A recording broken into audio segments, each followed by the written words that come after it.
আজকে আমি তোমাদের BT.গভর্নমেন্ট স্পন্সর এইচএস স্কুলের মাধ্যমিক পর্ষদের 2023-24-এর পাটিগণিতের অঙ্কগুলো করে দেখাবো। দেখো প্রথম অঙ্কটা কি বলেছে। বার্ষিক 9% সরল সুদে 3,000 টাকা 2 বছরের সুদ কত হবে? খুবই সোজা অঙ্ক। স্যার ফর্মুলাটা ফেলে দেবে, মানগুলো বসিয়ে দেবে, অঙ্কটা হয়ে যাবে, কাটাকুটি করবে, অঙ্কটা হয়ে যাবে। দেখেছো? তারপরে যে 2-এর দাগের অঙ্কটা, শূন্যস্থান পূরণ। একটি ব্যবসায় এ এবং বি এর মূলধন অনুপাত 3:5। এ মোট লাভের 60 টাকা হলে পেলে বি পাবে কত টাকা? এটা শূন্যস্থানে দিয়েছে। মূলধনের অনুপাত দিয়ে দিয়েছে 3:5। একটি ব্যবসা এ এবং বি এর মূলধনের অনুপাত কত দিয়েছে? 3:5 দিয়েছে। এ মোট লাভে 60 টাকা পেলে বি কত টাকা পাবে? খুবই সোজা অঙ্ক। এ ও বি এর মূলধনের অনুপাত 3:5, এর মূলধন ইস্টু বি এর মূলধন 3:5। তা আমরা এর মূলধনের জায়গায় লাভ কথাটা লিখেছি, আর বি এর মূলধনের জায়গায় লাভ কথাটা লিখেছি কেন? এখানে আমি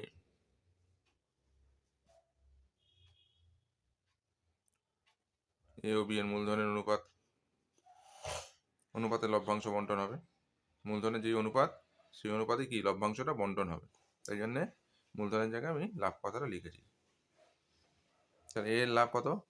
60 টাকা, দেখতে পাচ্ছ।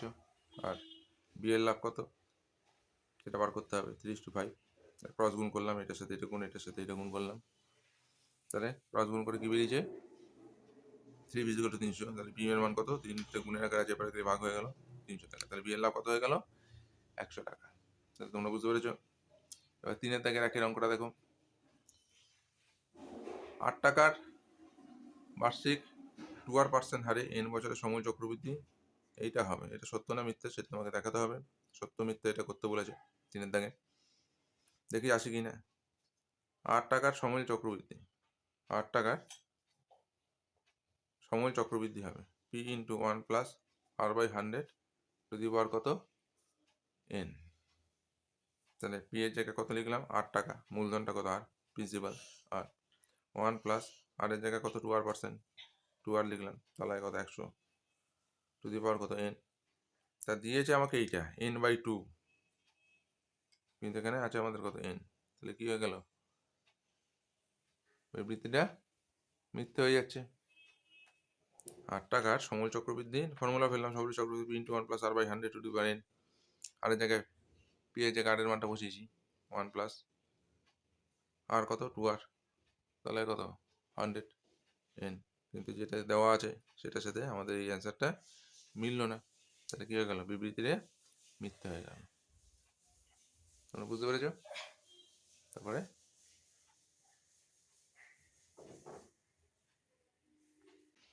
এবার 4-এর দাগের একের অঙ্কটা। ব্যাংকে সরল সুদের হার 4% থেকে 3.4% হওয়ায় এক ব্যক্তির বার্ষিক আয় 60 টাকা কম হয়। ওই ব্যক্তির মূলধন কত? এই অঙ্কটা আমি আগেও করে দিয়েছি, আগের স্কুলগুলোতে ছিল, যেমন জেনকিন্স স্কুল, তারপরে তমলুক স্কুল। ওই ভিডিওগুলো দেখে নেবে, এই অঙ্কটা তোমরা পেয়ে যাবে। অনেকবার হয়েছে এই অঙ্কটা। তোমরা এই অঙ্কটা ওখান থেকে দেখে নিও, ওই ভিডিওটা দেখে নিও, তোমরা এই অঙ্কটা পেয়ে যাবে। ইম্পর্টেন্ট অঙ্ক আছে। 4-এর থেকে 2-এর অঙ্কটা। কোনো ব্যবসায় এর মূলধন বি এর মূলধনের 1/2 গুণ। বৎসরান্তে ওই ব্যবসায় বি এর লভ্যাংশ 1,500 টাকা, এর লভ্যাংশ কত? সোজা অঙ্ক। বি এর মূলধন ধরে নিলাম আমরা x টাকা, তাহলে এর মূলধন কত হবে? x গুণ 1/2 বলে দিয়েছে। বি এর মূলধনের 1/2, এর মূলধন বি এর মূলধনের 1/2 গুণ, তাই জন্য 1/2 দিয়ে গুণ করেছি। 2 একে থেকে 3-এর 2, তা 3x/2 টাকা। তাহলে এ আর বি এর মূলধনের অনুপাত কত হবে? x:3x/2। এবার 2 লসাগু হলো, x এর তলায় 1 আছে, তা 2 একে 2, 2 লসাগু, তা 2 দিয়ে গুণ করলাম, 3x/2 কেও 2 দিয়ে গুণ করলাম, তা 2x, আর এখানে 2 দিয়ে কেটে গেল 3x, তাহলে x আর x কেটে গেল, তাহলে 2:3। এতটা নিশ্চয়ই বুঝতে পেরেছো? এই জায়গাটা ভালো করে বোঝার চেষ্টা করবে, লসাগু করে কি করে করা হয়। এবার তাহলে a:b কত? 2:3। এর জায়গায় লিখলাম, b এর জায়গায় কত লিখলাম? 1,500 লিখলাম। 2:3, এ বাই 1500 2/3 ক্রস গুণ করলাম, এবার এর মানটা আমরা বার করলাম। তাহলে এর লভ্যাংশ কত হলো তোমরা দেখে নাও ভালো করে। তাহলে এর লভ্যাংশ 1000 টাকা। সোজা অঙ্ক, প্র্যাকটিস করবে। এবার 5-এর দাগের একই অঙ্কটা দেখো। বার্ষিক 4% হার সুদে কত টাকার 2 বছরের সরল সুদ ও চক্রবৃদ্ধি সুদের অন্তর মানে বিয়োগফল 80 টাকা হবে। মানে সরল সুদ আর চক্রবৃদ্ধি সুদের বিয়োগফল হচ্ছে 80 টাকা। হিসাব করে লেখো। তাহলে সরল সুদটা বার করতে হবে, চক্রবৃদ্ধি সুদটা বার করতে হবে, তাদের বিয়োগফল কত হবে? 80 টাকা হবে। তা দেখো আমরা কি ধরেছি? ধরি বার্ষিক 4% হার সুদে x টাকা, এটা ধরে নিয়েছি। 2 বছরের সরল সুদ ও চক্রবৃদ্ধি সুদের অন্তর 80 টাকা হবে। তা প্রশ্ন অনুসারে আমাদের এই শর্তটা হচ্ছে মেন, চক্রবৃদ্ধি সুদ বিয়োগ সরল সুদ। এই যে অন্তর মানে বিয়োগ করেছি সমান 80 টাকা। এবার চক্রবৃদ্ধি সুদের ফর্মুলাটা ফেলেছি, আর সরল সুদের ফর্মুলাটা আমরা ফেলেছি, দেখতেই পাচ্ছ সমান 80। এবার ক্যালকুলেশনটা তোমার দেখবে, পি এর জায়গায় এক্স ধরেছি 1/, আর এর জায়গায় 4%। ক্যালকুলেশনটা খুব ভালো করে দেখো, পি এর জায়গায় এক্স, আবার এখানেও তাই ধরেছি, সেরকমভাবে করেছি। পি এর জায়গায় এক্স, আর এর জায়গায় 4, টি এর জায়গায় 2 বছর বলেছে যেহেতু 180। তাহলে 4 আর 100 কাটাকুটি করেছি, 25 হয়েছে। না কাটাকুটি করলে হতো, তা 25 একে 25, 25-এর আগে কত? 26, 26-এর 25 বা এক্স, 26-এর 25 স্কোয়ার মাইনাস এক্স বিয়োগ P into R into T divided by 100। কাটাকুটি করেছি, এটাও দেখতে পাচ্ছ। 26-এর স্কোয়ার করেছি, 26 আর 26 গুণ করে 676 এক্স, 25-এর স্কোয়ার হচ্ছে 25, 25 625 মাইনাস এক্স, আর এখানে 2x বাই 25 দেখতে পাচ্ছ সমান 80। 625 লসগু হয়েছে, 676 এক্স, 625-তে এক্স গুণ করেছে। তারপর কি হয়েছে? এটা থেকে এটা বিয়োগ হয়েছে, এটা যা আছে তাই লিখেছি। আবার 625 আর 25 লসগু 625 হয়েছে, বুঝতে পারছো? তাহলে 51x, আর এখানে 25, 625-কে 25 দিয়ে ভাগ করলে যা বেরিয়েছে তার সাথে 2 গুণ, 625-কে 25 দিয়ে ভাগ করলে 25 হবে, তার সাথে 2 গুণ হয়েছে। 51 থেকে 50 গেছে, এক্স হয়েছে 625, এবার 625 আর 80 গুণ করে 50,000 হয়েছে।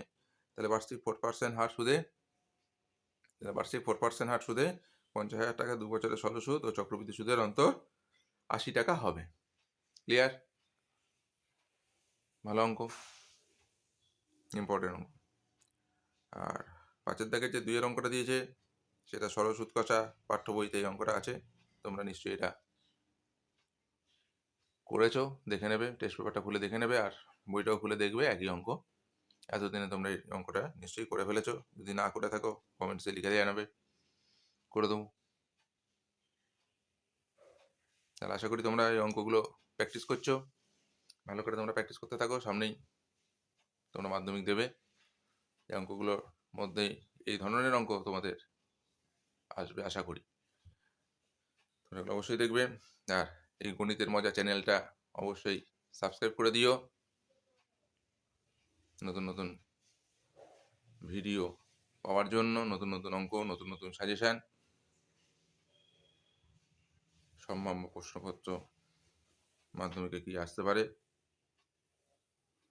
সেগুলো দেখার জন্য চ্যানেলটা সাবস্ক্রাইব করো, আর বন্ধু বান্ধবদের মধ্যে শেয়ার করো। তাহলে আজ এই পর্যন্তই থাক, পরের ভিডিওতে আবার তোমাদের সাথে কথা হবে।